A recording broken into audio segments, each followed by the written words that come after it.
Hey fans, it's me, Aaron, with a comic show special on Swamp Thing and Animal Man. As you all know, Rot World is coming, and these books are great. I mean, Swamp Thing and Animal Man are both out in collections now. The collection of Swamp Thing is out today, and I don't feel like my regular videos give me a chance to gush enough about how brilliantly executed this and pretty much the entire Justice League Dark of the New 52 has been because of Snyder and Lemire's vision, because of how much, even though it's a New 52, they completely respected the past of these characters and not necessarily continuity. I'm not talking about you have to be beholden to the continuity of the past for fanboys. I'm talking about with Swamp Thing, it's a new thing. It's a New 52. He did not have to reference back to Alan Moore's run, but why not? Alan Moore's run of Swamp Thing is brilliant.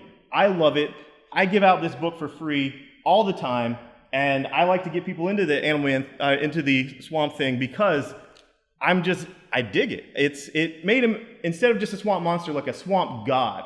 And he was basically a monster who thought he was a man, instead of a man who thought he was a monster. And there was just something about it that just, as a kid, really stuck with me, that Swamp Thing by Alan Moore. It was just so brilliant.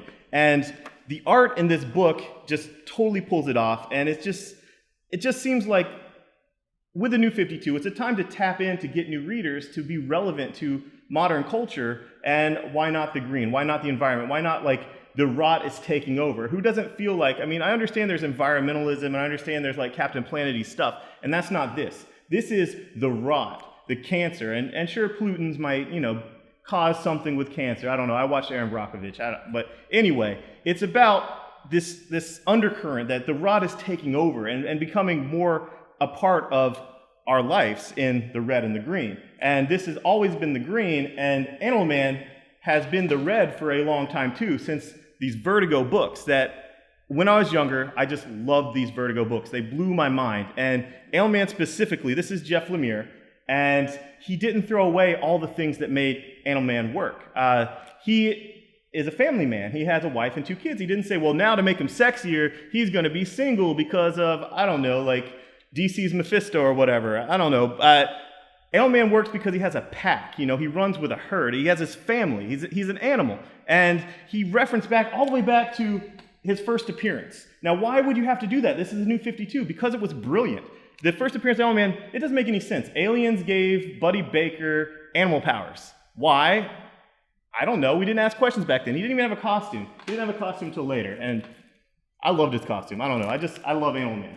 But anyway, they referenced it to say that was just a story that the Totems of the Red gave him because, I don't know, like Roswell and alien abductions were popular. So that's a believable story for how he got his powers.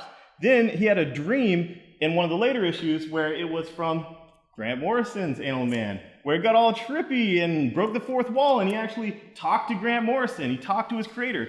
Why did they reference that? Because it's freaking cool. Because I feel like Jeff Lemire loves Grant Morrison's Animal Man as much as I do as a reader. I feel like Scott Snyder loves Alan Moore's Swamp Thing as much as I do as a reader. The New 52 wasn't necessarily to say all that brilliant stuff didn't happen. It's to say that we're not going to write stories based on legacy, based on where you have to be on the inside crowd. I mean, not only do you not have to read Grant Morrison's Animal Man or Alan Moore's Swamp Thing to enjoy the new Animal Man and Swamp Thing, you don't even have to read Animal Man to enjoy Swamp Thing or Swamp Thing to enjoy Animal Man until issue 12s that have just come out now. Now this Rot World. But I would highly, highly recommend you do because these characters work. These characters are done with such passion and such love, such respect for the past, but so grounded in the reality of today and what we're feeling today as people. I mean, the world's darker. This is the dark. And I'm just in heaven with this stuff. And, the other dark book is Frankenstein by Jeff Lemire. And when it came out, there was 52 books all in 1 month. I mean, who thought of that? That's insane. 52 in 1 month, how can we? So a lot of people read the Frankenstein #1 and they're like, it looks like Hellboy and the BPRD, whatever. But, it's actually really good. It's actually a lot of fun. And if you can track down issue 9, I mean, you can get the collection, but if you can track down issue 9, it's him fighting the rot. And there was a certain thing where Buddy Baker and there was a lawman, and then the Agents of Shade got sent out for this. That's this issue. But Frankenstein and Agents of Shade are tying in to Rot World not just because it's written by Matt Kent now, who's good friends with him at Mind Management's brilliant, but because it's all dark. It's a shared universe, and Frankenstein is pretty cool. I mean, yeah, it's kind of like Hellboy and the B4D, but come on, guys. I mean, everything's kind of like everything else. I mean, whatever. Jeff Lemire is doing crazy stuff with Justice League Dark, starting with issue 9. So get issue 9 on. This is more of that stuff that's just like the respect to the past with what Neil Gaiman did with Books of Magic and the Trenchcoat Brigade and just even Black Orchid. You can tell there's this love for that stuff that if you loved it as much as I loved it, you're going to be, aroused. You're going to love this. Jeff Lemire and Scott Snyder are just, I don't know, it's like they got together and, I know they're on my Facebook page and they're just like, what could make this guy so freaking happy? And that's what they did. And I don't know. I mean, I'm going to put links to downloading this on Comixology. I'm going to have huge displays in my store. I want more of this stuff, DC. I want more passionate things by passionate creators that tap into the zeitgeist of what's going. Now, this is what the new 52 should be. Animal Man and Swamp Thing are the template for that. And also, this is where you find the talent. You find the guys doing books like American Vampire and Sweet Tooth, also by Snyder and Lemire. I mean, these books are brilliant. This is their Vertigo stuff.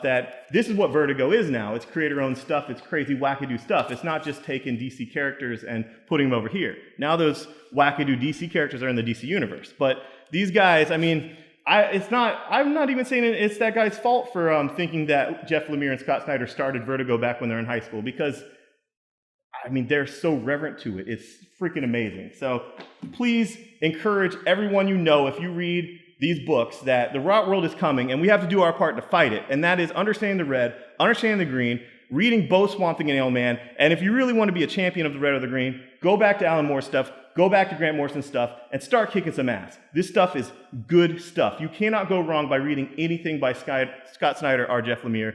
And, I'm not just saying this because I'm a lifelong fan of Swamp Thing and Animal Man, but it doesn't hurt. I mean, if I was a lifelong fan and they were doing things I didn't like, I'd be doing the same type of video, just pissed off.